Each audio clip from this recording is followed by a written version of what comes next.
Assalamualaikum warahmatullahi wabarakatuh.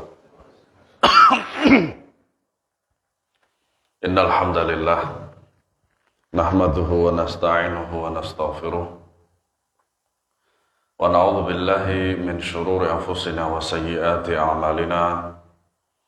Man yahdihillahu fala mudilla lahu wa man yudlil fala hadiya lahu. Asyhadu an la ilaha illallah wahdahu la syarika lahu wa asyhadu anna Muhammadan abduhu wa rasuluh. Ya ayyuhalladzina amanu taqullaha haqqa tuqatih wa la tamutunna illa wa antum muslimun. Allahumma shalli wa sallim wa barik ala nabiyyina Muhammadin wa ala alihi wa ashabihi ajma'in. Ma'asyiral muslimin a'azanallahu yakum. Kita masih pada ayat yang keempat tentang sebuah hadis yang menjelaskan tentang keimanan kepada Allah Subhanahu wa Ta'ala. Dalam hadis yang sangat panjang sekali, kita melanjutkannya pada halaman 247. Kita telah membaca kemarin ya, nas daripada hadisnya. Ya. Gimana? Ya. Kita sudah baca kemarin fa'atal malika dan seterusnya itu. Ya, di pertengahan terjemahan insyaallah ta'ala. Kemudian sahabat raja itu mendatangi sang raja dan duduk seperti biasanya. Raja pun bertanya, siapa yang menyembuhkan penglihatanmu? Dia pun menjawab, Robku. Ya. Sang raja pun kaget, apakah engkau punya Rob Tuhan selain aku? Setelah saya baca berkali-kali ini, pertanyaan raja nggak masuk akal. Nggak masuk akalnya kenapa? Selama itu, sahabat raja ini sakit. Anehnya dia nggak bisa nyembuhin si Rob itu tadi. Raja itu yang mengaku sebagai Rob. Nah, ketika sahabatnya sudah sembuh, ditanya, kok marah? Sembari mengatakan, apakah ada Rob selain aku? Paham kan nanti jelunturnya kemana gitu? Dalam pikiran kita, kalau dia mengaku sebagai Rob, seharusnya dia yang menyembuhkan sahabatnya. Kan begitu seharusnya. Tapi ya, omong kosong ternyata. Sahabatnya menjawab, Robku dan Robmu sama, yaitu Allah. Ternyata sahabatnya lebih dahulu beriman. Sang raja pun menghukumnya. Ia terus menyiksa sahabatnya hingga sang sahabat menunjukkan sang pemuda tadi. Inilah keimanan.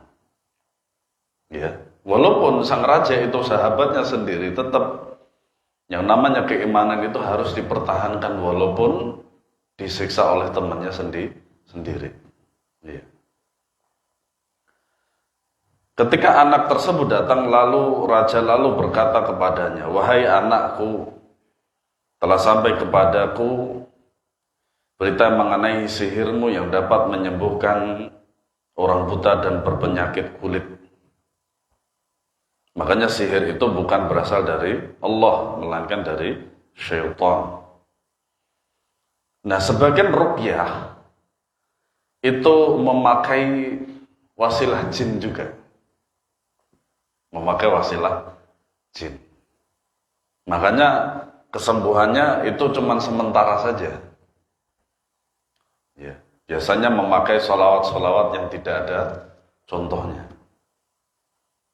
Nah, itu banyak sekali. Di desa-desa itu banyak sekali. Makanya di desa itu orang seperti dalam tanda kutip orang yang berkaromah besar itu sangat laku di masyarakat. Sangat laku di masyarakat. Makanya Syekhul Islam rahimahullah ketika mendapati hal seperti itu, orang berjalan di atas air, atau di atas langit, atau di atas daun, makan beling, oli dan seterusnya. Atau badannya nggak mempan dibacok. Kata Syekhul Islam cuma satu kelemahannya. Apa itu? Kata Syekh, ambil jarum, colok matanya. Insya Allah dia akan buta selama-lamanya dan ilmunya itu hilang. Karena kelemahan cuma di sini saja. Karena apa? Kalau kita tahu yang namanya magic, sihir dan sebagainya kan sebenarnya hanya apa? Pandangan mata kan gitu kan. Makanya kata Syekh itu colok matanya. Itu nanti semua ilmunya hilang dan dia pasti sakit. Itu kata beliau, rahimahullah. Mengenai sihirmu yang dapat menyembuhkan orang buta dan berpenyakit kulit, serta engkau dapat melakukan ini dan itu. Pemuda tersebut menjawab, sesungguhnya aku tidak dapat menyembuhkan siapapun. Yang menyembuhkan adalah Allah. Kata Allah ini dikenal oleh seluruh agama, kecuali musyrikun.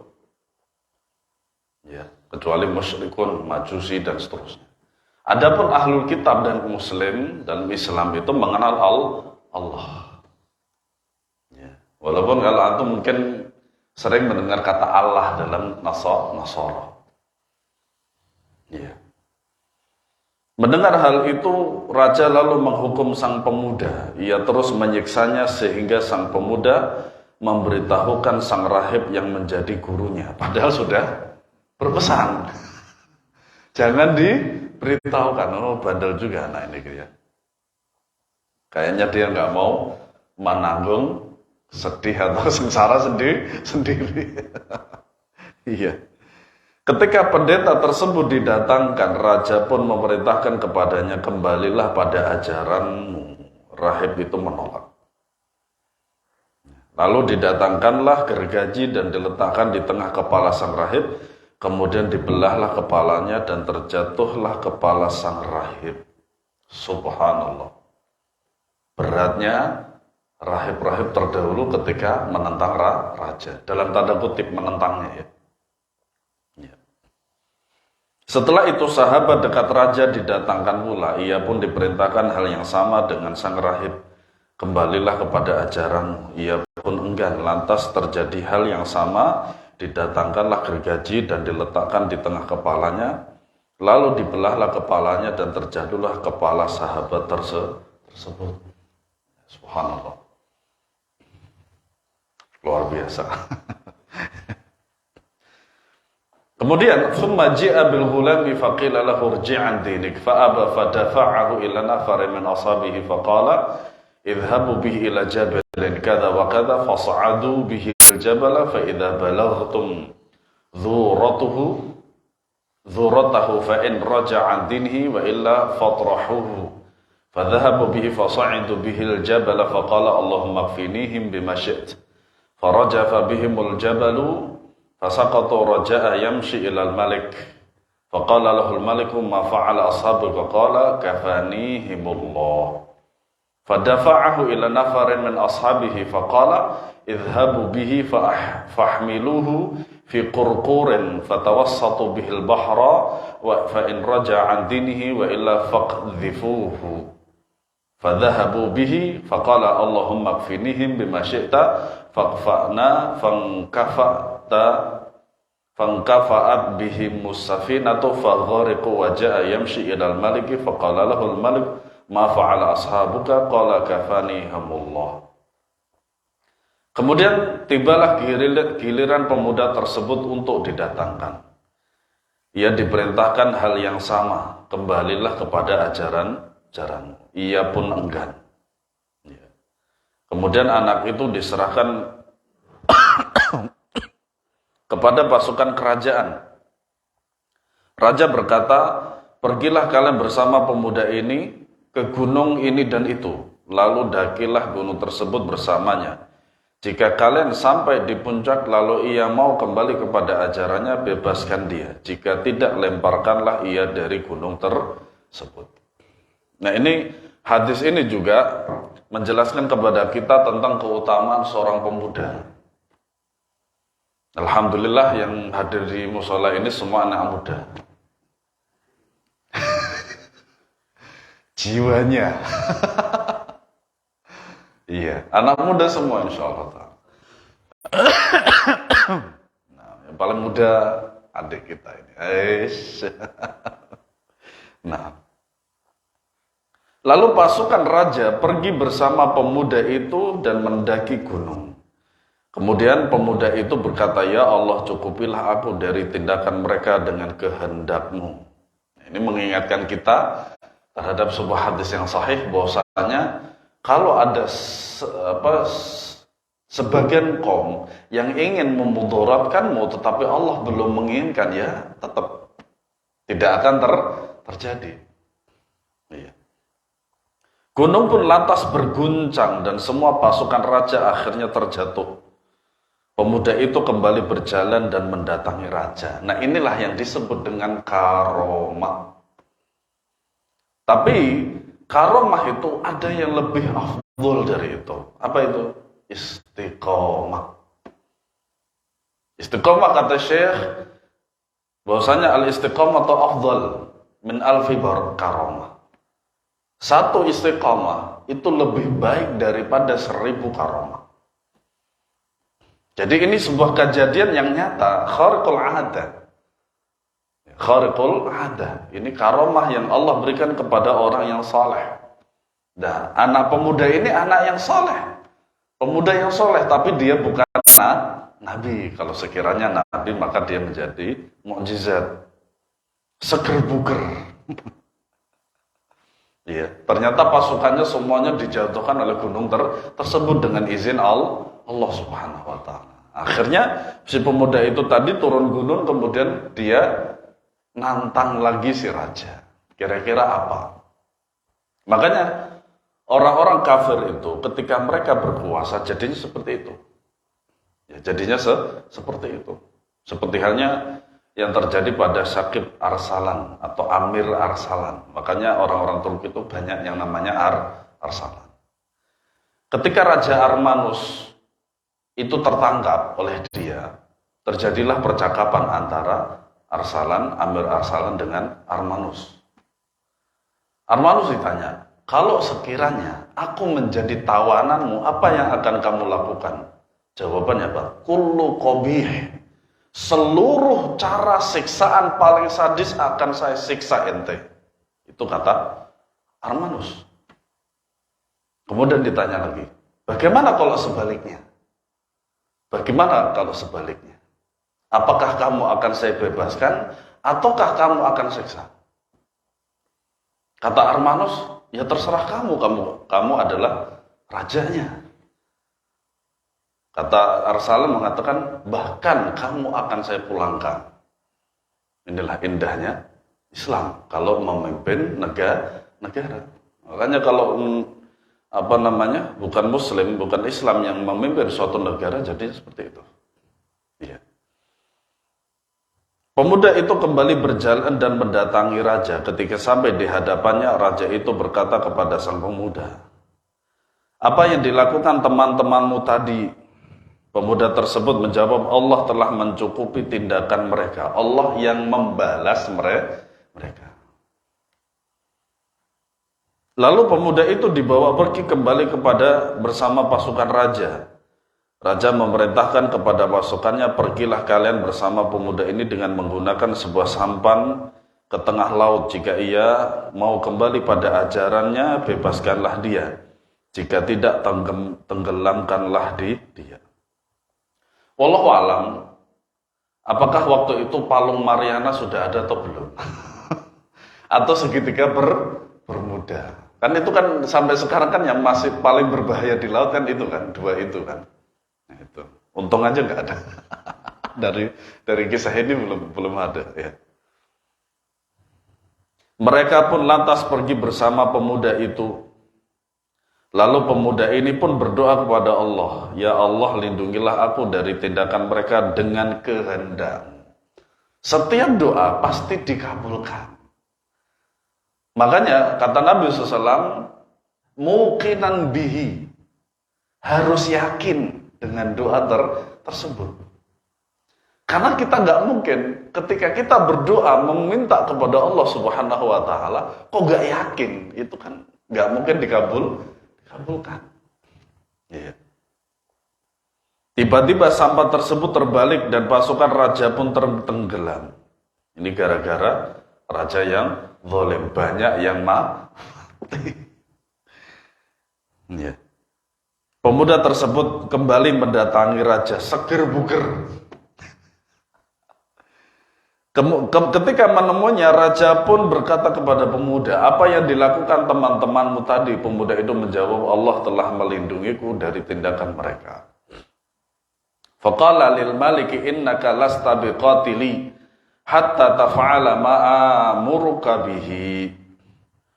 Qala wa ma huwa qala tajma'u an-nasa fi sa'idin wahidin wa taslubuni ala jid'in thumma khudh sahman min kinanati thumma dha'i sahma fi kabdil qawsi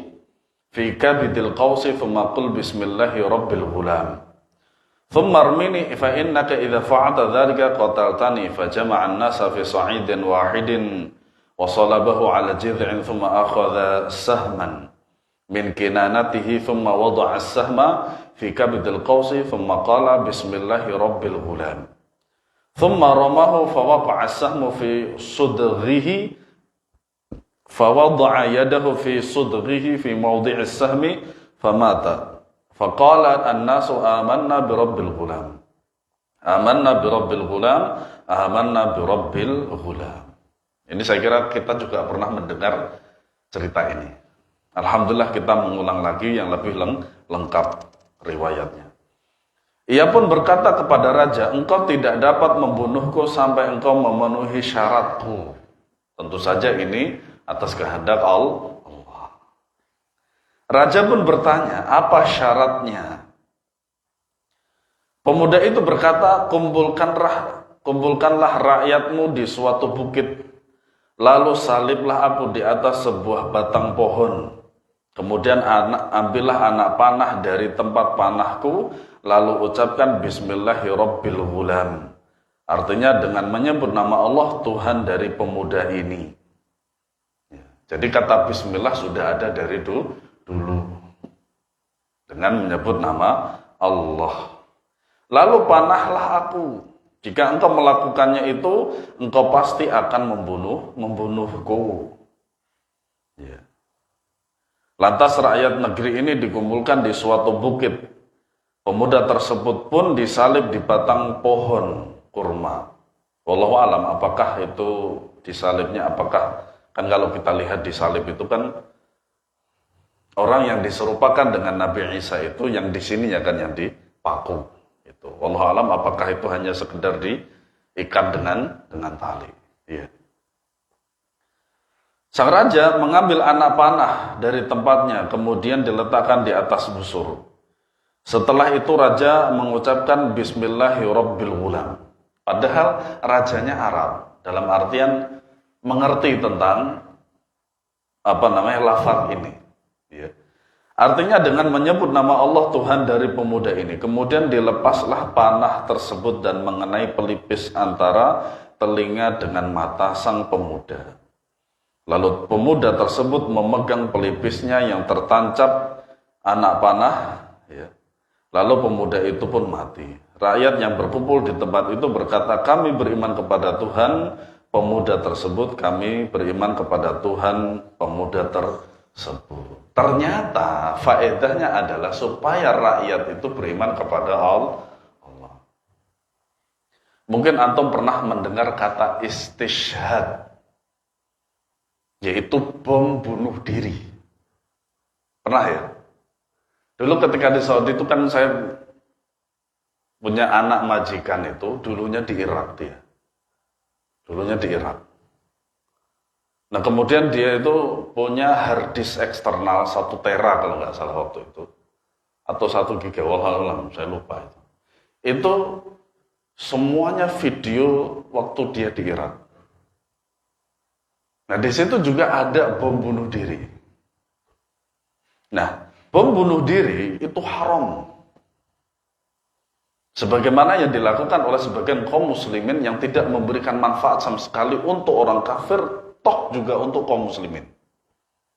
Syekh bin Baz mengatakan bom bunuh diri haram. Nah, adapun yang dilakukan oleh pemuda ini, tidaklah dia melakukan itu kecuali dia mendapat petunjuk dari Allah Subhanahu wa taala. Sehingga banyak sekali daripada rakyatnya raja tersebut apa? Memeluk Islam. Waktu itu namanya belum Islam, tetapi berserah diri kepada Allah Subhanahu wa taala. Artinya apa? Beriman kepada Allah. Nah, istishhad, bunuh diri yang semacam inilah yang baru dibolehkan. Abu Dujana, namanya Abu Dujana.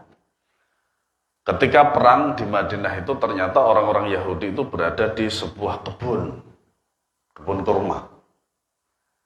Nah, kemudian ada namanya Abu Dujana, dia minta untuk dinaikkan ke atas tembok, yang dengan itu dia nanti bisa masuk ke situ berperang dengan kaum orang-orang Yahudi atau musyrikin supaya bisa membuka pintu itu. Nah, itu istishhad yang sahih begitu.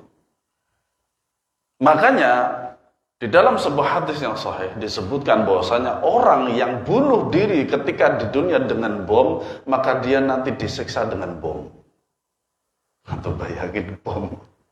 Jadi nanti di sana ada. Kalau ada orang bunuh dirinya dengan gantung diri, Allah akan menyiksanya dengan gantung diri juga. Kalau dia bunuh dirinya minum racun, maka dia akan disiksa dengan minum racun itu. Makanya salah kaprah dalam masalah istishhad. Istishhad itu haram. Makanya istishhad, membunuh diri yang ada itu nggak ada manfaatnya sama sekali. Bahkan di Indonesia, di negara kita itu, akhirnya apa? Islam semakin buruk. Makanya dia berdosa. Berdosa. Ya. Dengan berbagai macam alasan. Ya, berbagai macam alasan. Kita lanjutkan. Fa'utiyal maliku faqila lahu araita ma kunta tahdharu qad wallahi nazala bika hadharuka qad amana an-nas. Fa amara bil ukhdudi fi afwahi sikaki fa khuddat wa adrama an-niran wa qala man lam yarji' an dinihi fahmuhu fiha. Aw qila lahu iqtahim. Fa fa'alu hatta ja'at imra'atun wa ma'aha sabiyun laha fataqa'asat an taqa'a fiha faqala lahu al-ghulam ya ummahi isbiri fa innaki 'alal haqqi. Ternyata ada sebuah mukjizat seorang anak kecil yang bisa berbicara, menenangkan ibunya. Raja pun datang, lantas ada yang berkata, apa yang selama ini engkau khawatirkan wahai raja? Sepertinya yang engkau khawatirkan selama ini benar-benar telah terjadi. Saat ini rakyatmu telah beriman kepada Tuhan pemuda ini. Nah, inilah yang disebut dengan bunuh diri yang diridhai oleh Allah. Sehingga banyak orang-orang beriman kepada Allah. Nah, kalau Islam semakin buruk, ini haram jadinya. Ya. Lalu sang raja memerintahkan pasukannya untuk membuat parit. Lalu nyalakanlah api di dalamnya. Raja pun berkata, siapa yang tidak mau kembali kepada ajarannya, lemparkanlah ia ke dalamnya. Artinya mati. Karena memang begitu. Pengorbanan dalam memegang keimanan itu, ya sampai begitu. Makanya ada sebagian ulama mengatakan menjalankan syariat dan memegang teguh iman ini nggak lama kok. Kalau besok mati ya sudah selesai. Seperti itu. Makanya apa? Api yang mereka hadapi itu tidak seberapa panasnya nanti di neraka. Atau dikatakan masuklah ke dalamnya. Mereka pun melakukannya hingga ada seorang wanita bersama bayinya. Wanita ini tidak berani maju dan masuk ke dalam parit itu. Anaknya pun lantas berkata, wahai ibu, bersabarlah karena engkau di atas kebenaran. Nasihat berharga. Sangat berharga sekali. Makanya di sini para jamaah sekalian, Syekh Shalih Al Fauzan hafizahullah taala mengatakan menasihati kepada salah seorang pemuda. Apa yang setelah sampai kepadamu suatu ilmu dan engkau meyakininya, maka peganglah dengan erat dan bersabarlah. Bersabarlah. Karena memang orang yang beriman itu nggak mungkin nggak dicoba, itu nggak mungkin. Makanya kaidahnya bagaimana? Ketika orang yang beriman mendapatkan musibah di dunia, itu adalah ujian. Apabila orang yang bermaksiat, munafikun dan seterusnya mendapatkan musibah, itu azab. Makanya kita sebagai orang beriman pada Allah harus bahagia. Karena apa? Bisa jadi dosa-dosa kita dikurangi. Karena apa? Dosa-dosa itulah nanti yang akan memberatkan kita di akhirat. Hadis ini sahih riwayat Muslim nomor 3005. Ya, kalau antum punya Sahih Muslim, silakan dicek daripada hadis tersebut. Dan hadis yang diriwayatkan oleh Al-Imam Bukhari dan Muslim, kata Syekh Abdullah Al-Bassam rahimahullah mengatakan fala hajata li takhrijihi. Jadi hadis-hadis daripada Bukhari dan Muslim itu tidak perlu ditakhrij lagi. Ya, karena sudah disepakati daripada kesahihan keduanya. Nah, ini hadis ini dan cerita ini sangat masyhur sekali. Terkenal kok. Kita pernah membaca ini kok. Paling tidak ketika bertemu di akhir daripada hadis ini, redaksi ini, yaitu seorang wanita bersama anaknya yang bisa berbicara. Itu. Bukan ashabul ukhdud yang tukang udud itu. Nah, inilah salah satu tafsiran tentang makna firman Allah pada ayat ini. Terlaknatlah orang-orang yang membuat parit dengan tujuan untuk menyiksa orang-orang beriman. Makanya saya pernah sampaikan kemarin. Orang-orang yang beriman dizalimi ketika dia tidak bisa membalasnya di akhirat, Allah akan membalasnya. Makanya kita kadang kasihan melihat orang-orang kafir itu yang dizalimi sampai dibunuh dan lain sebagainya. Di dunia sudah kalah, di akhiratnya lebih kalah lagi gitu. Kadang kasihan. Ya karena memang mereka memilih seperti itu, kekufuran terhadap Allah Subhanahu wa taala. Adapun orang-orang yang beriman tidak, Allah akan membela mereka. Kalau sekiranya di dunia tidak bisa dibalas, di akhirat akan dibalas. Ya. Muqatil ini nama perawi ya. Makanya ketika saya di Saudi itu ada sebagian pangeran itu namanya aneh juga menurut kita itu. Satom itu juga aneh. Kemudian siapa lagi? Di Indonesia kan banyak kan? Gitu. Di Indonesia juga banyak nama-nama seperti itu. Muqatil ini nama seorang perawi ya. Berpendapat bahwa parit-parit yang dijadikan lokasi untuk membakar orang-orang yang beriman ada 3 parit, yaitu di Yaman, Irak, dan Syam. Masya Allah. Berarti saking banyaknya orang yang beriman kepada Rob dari pemuda tersebut. Syam ini sekarang itu kan mencakup 4 negara. Berarti Syam itu sangat luas sekali. Iya. Nah, ini bisa dilihat pada tafsir Ibnu Katsir jilid ke-8 halaman 364. Ayat selanjutnya an-nari dzatil waqud, yang berapi dinyalakan dengan kayu bakar. Makanya masakan pun antara gas dengan kayu bakar lebih enak kayu bakar. Iya, walaupun lebih efisien gas sebenarnya. Lebih efisien gas. Cuman antum jangan berantem sama istri ya, karena gara-gara masang gas gitu. Parit tersebut bukanlah parit-parit yang kosong, melainkan berisi api yang membara. Lalu orang-orang beriman tersebut dilemparkan ke dalamnya. Api di parit itu tidak pernah mati karena terus disediakan kayu bakarnya. Ayat selanjutnya, idhum 'alaiha qu'ud, ketika mereka duduk di sekitar mereka. Perbuatan yang dilakukan raja dan pasukannya merupakan kejahatan yang sangat keji. mereka telah mengumpulkan bermacam-macam kemungkaran. Yang pertama, mereka kafir kepada Allah Subhanahu wa taala. Bahkan ini merupakan kemungkaran yang paling mungkar dan terbesar. Yang kedua, mereka memusuhi wali-wali Allah. Wali-wali Allah itu adalah orang-orang yang beriman dan bertakwa. Kaidah pengertian wali Allah menurut Allah Subhanahu wa taala di dalam Al-Qur'an adalah orang-orang yang beriman dan bertakwa. Tidak harus bisa berjalan di atas air, di atas langit dan seterusnya. Tidak. Ya. Makanya kata Imam Asy-Syafi'i rahimahullah, apabila kita melihat seorang itu berjalan di atas air, bisa terbang dan lain sebagainya, maka timbanglah dengan sunnah. Artinya apa dengan sunnah? Ada nggak kira-kira amalan-amalan sunnah itu yang dia kerjakan sehingga dia bisa menjadi seperti itu?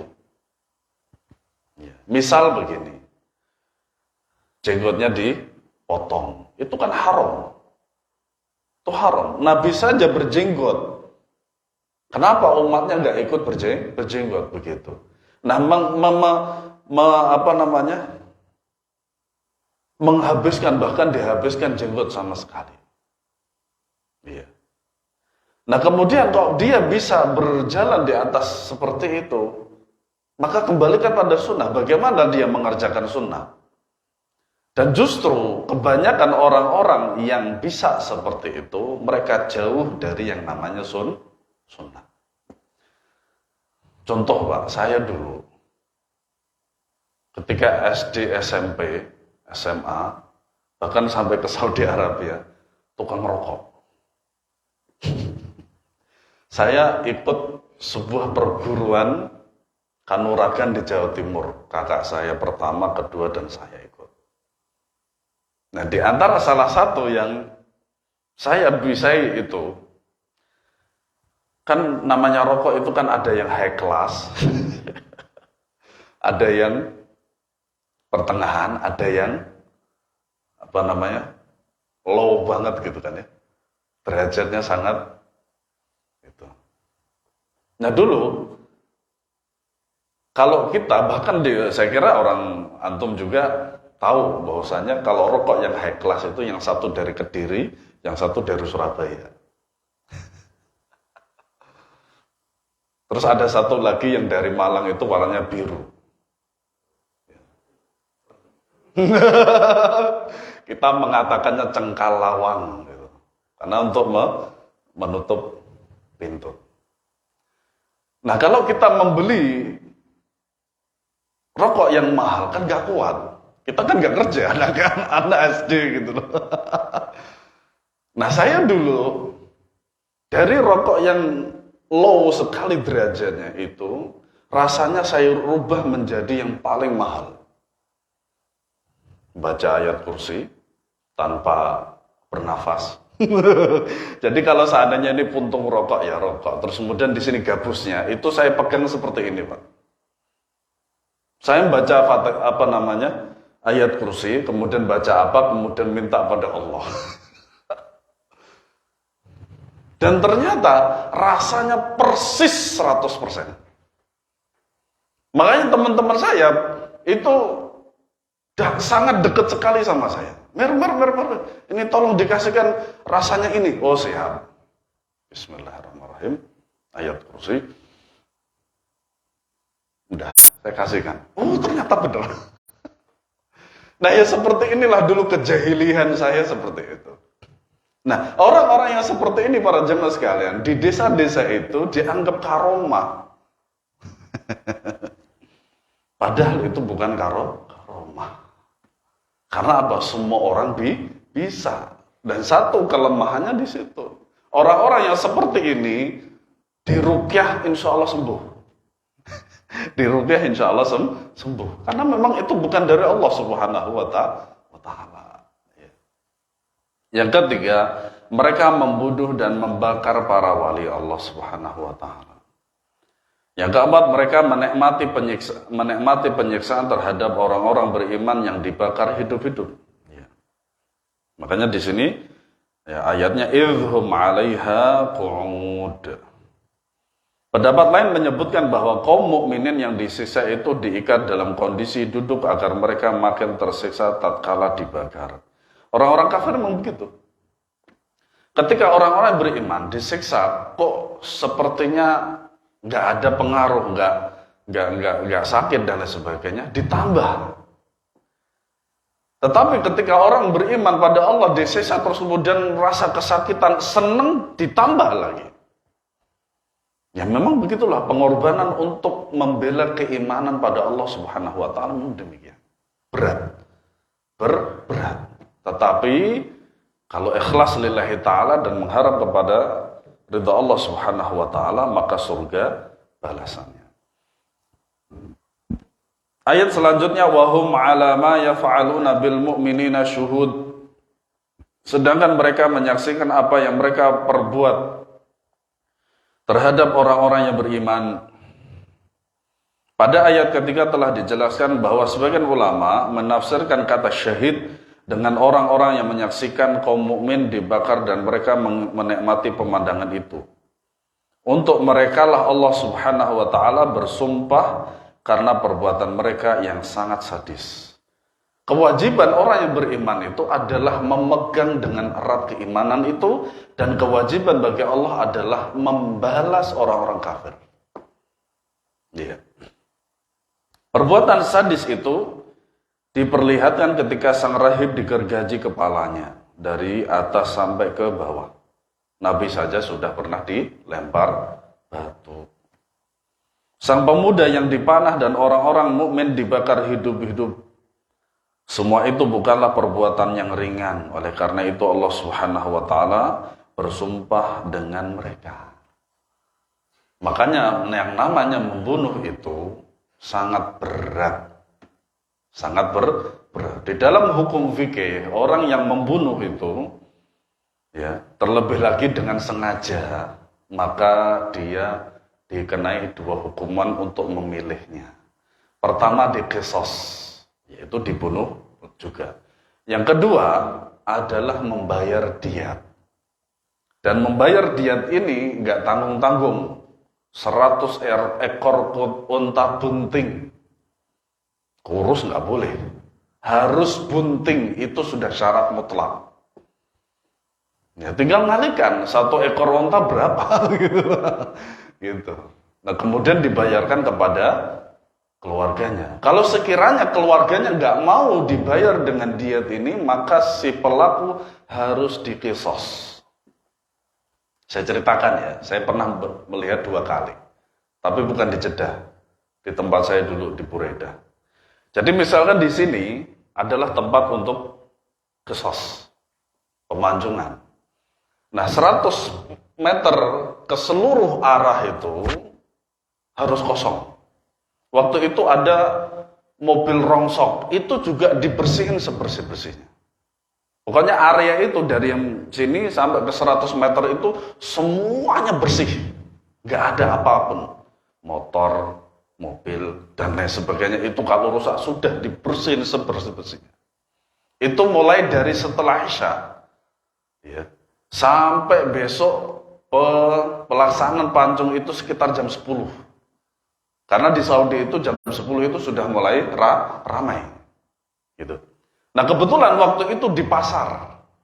Di pasar. Namanya Pasar Khubaib. Kemudian didatangkanlah pasir. 1 truk besar. Kalau mungkin antum di Papua ada truk besar itu sebesar itu. Karena kebetulan yang pertama kali yang saya lihat itu ada 3 orang yang dihukum pancung. Jadi sekitar itu dikasih pasir. Dan semuanya orang Bangladesh waktu itu. Karena ceritanya, jadi 4 orang ini dia itu mencuri emas. Nah, otak yang punya rencana ini, karena dia merasa yang paling hebat, dia minta yang paling banyak. Ya, ketiga orang ini nggak terima, akhirnya dibunuhlah 1 ini. Nah, kemudian qadarallah ma syafa'al, tertangkap oleh polisi. Nah, ketika besoknya itu pada pagi hari itu sudah diratakan yang namanya pasir. Kemudian waktu itu seperti orang sholat dengan dua makmum. Jadi misalkan di sini satu orang, di satu orang, di situ satu orang. Dan ketika ini saya praktekkan. Jadi ketika dia akan dipancung itu posisinya begini. Ya. Nah, yang pertama dan ketiga itu sekali sabet putus. Bahkan antara pedangnya dengan tulang di sini tuh yang ada benturan itu terdengar dari 100 meter begitu. Yang kedua, 2 kali. Kenapa demikian? Karena salah posisi. Jadi yang pertama dan kedua itu menunduk seperti ini, pas kan dia itu. Nah, yang kedua itu agak begini. Jadi kan agak sulit al-hujanya untuk memenggal seperti itu. Nah, setelah itu barulah dokter datang untuk meyakinkan kalau dia sudah mati. Setelah itu dibawa oleh dokter, kemudian dibawa ke rumah sakit, kemudian dijahit lagi. Dan kemudian setelah itu dimandiin, disolatin, dan dikuburkan. Seperti itu. Ya. Makanya apa? Di Saudi Arabia, pembunuhan itu kejahatan sangat minim sekali. Dan kemudian setelah itu, kalau sudah dibawa, maka pasirnya tadi diambil lagi, kemudian dinaikkan ke truk lagi. Supaya apa? Menceratan daripada darah itu tidak di aspal. Gitu. Seperti itu. Nah, yang kedua, pemancungan yang kedua itu polisi. Jadi dia cekcok sama istrinya, kebetulan di rumah mertuanya, marah besar. Istrinya ditembak, bapak mertua ditembak, kemudian ibu mertuanya kena tangan. Ya sudah, akhirnya dia dipancung juga seperti itu. Iya. Dan itu makanya selama di Saudi, 7 tahun di Saudi itu, ya baru 2 kali itu saya melihat pemancungan seperti itu. Aman, kita tuh betul-betul aman. Jam 2 aja kita aman. Gitu. Alhamdulillah. Nah, ayat selanjutnya, dan hukuman pancung itu sangat efisien dan efektif. Karena apa? Leher langsung putus. Kalau tembak itu masih bisa merasakan antara 5 sampai 10 menit kesakitan itu. Gantung juga sama, apalagi suntik mati itu malah disiksa itu malah sebenarnya. Makanya apa? Pemancungan itu, hukum pancung itu sudah sangat efisien. Langsung ketika itu langsung selesai. Dan katanya menurut cerita dari orang sana itu, orang yang akan dipancung itu dihilangkan ingatannya dulu. Supaya dia tidak begitu merasakan sakitnya. Walaupun makanya orang yang dipancung, yang dipenggal kepalanya itu, ya sakitnya ketika pas-pasan antara lehernya dengan pedang itu, pas itu saja. Gitu. Makanya cepat mati. Ayat yang ke-8, wa ma naqamu minhum illa ay yu'minu billahil azizil hamid. Dan mereka tidak menyiksa orang-orang mukmin itu, tetapi karena orang-orang mukmin itu beriman kepada Allah yang Maha Perkasa dan Maha Terpuji. Orang-orang mukmin itu disiksa bukan karena melakukan keburukan yang membuat raja murka, tetapi karena keimanan mereka kepada Allah Subhanahu wa Ta'ala. Karena sang raja mengaku sebagai Tuhan. Demikianlah sunnatullah yang akan terus terjadi di alam semesta ini. Orang-orang yang berbuat baik selalu dimusuhi. Ya. Nah, ada satu cerita. Seorang profesor di Amerika, dia diminta untuk meneliti bentuk otak daripada psikopat. Ternyata psikopat itu, otak bagian depan itu tidak berfungsi dengan baik. Dan ada bentuk lain yang daripada bentuk tengkorak daripada itu. Nah ternyata pernah dia meneliti satu keluarganya dia. Dan ternyata otak dia adalah otak psikopat. Setelah flashback, ternyata dia punya nenek moyang yang telah membunuh banyak sekali orang-orang Yahudi. Nah, kok bisa? Malah dia jadi profesor loh. Di Universitas California Irvine. Dan bahkan dia profesor, dokter, dan ngajar, dosen. Kok bisa dia menjadi seperti itu? Ternyata pendidikan orang tua. Orang tuanya tahu kalau dia adalah keturunannya psikopat. Sehingga apa? Dia dididik dengan baik orang tuanya, sehingga dia menjadi seorang yang berguna pada orang. Karena apa? Orang psikopat itu kan yang bukan psikopat itu kan social friendly, gitu kan? Sama bermasyarakat itu sosialnya bagus. Tapi kan orang psikopat kan enggak, mengurung diri, menutup diri seperti itu. Ajibnya seperti itu. Ternyata pendidikan orang tua itu bisa merubah daripada anak. Mereka akan dimusuhi oleh orang-orang buruk yang berlawanan dengan kebaikan tersebut. Oleh karena itu kita menyaksikan wanita-wanita berjilbab dimusuhi oleh wanita-wanita yang tidak berjilbab. Karena mereka tidak suka dengan syariat jilbab. Saya ceritakan pengalaman saya. Di sebuah musola, saya ngajar tahun 2010 di musola tersebut. Ketika itu tahun 2016, kita melakukan sebuah regenerasi kepengurusan. Ternyata ada satu orang yang dia tidak menginginkan kita memegang musola itu. Ya kita ahlan wa sahlan saja sebenarnya, karena memegang musola itu berat. Ya. Saya sampaikan, innama ya'muru masajidullahi man amana billah. Yang memegang musola itu, masjid itu adalah orang yang beriman pada Allah, yang meramaikan masjid. Dan ternyata orang itu yang menginginkan semua kajian di situ itu habis, tidak ada apa-apa, dan kita tidak memegang musola itu, ya ndak pernah sholat di situ, ndak pernah ngaji di situ. Jadinya seperti itu. Berapa menit lagi? Hah? Sudah? Oke. Menghabiskan ini ya. Mereka ingin semua wanita membuka aurat seperti dirinya. Orang-orang yang rajin ke masjid akan dimusuhi oleh orang yang tidak rajin ke masjid, dan banyak contoh lainnya. Semua ini akan terus berlaku hingga hari kiamat. Ahlul haq akan selalu dimusuhi oleh ahlul batil, hanya karena para ahlul haq itu menyembah dan mentauhidkan Allah. Hal ini seperti yang terjadi pada kaum Nabi Lut.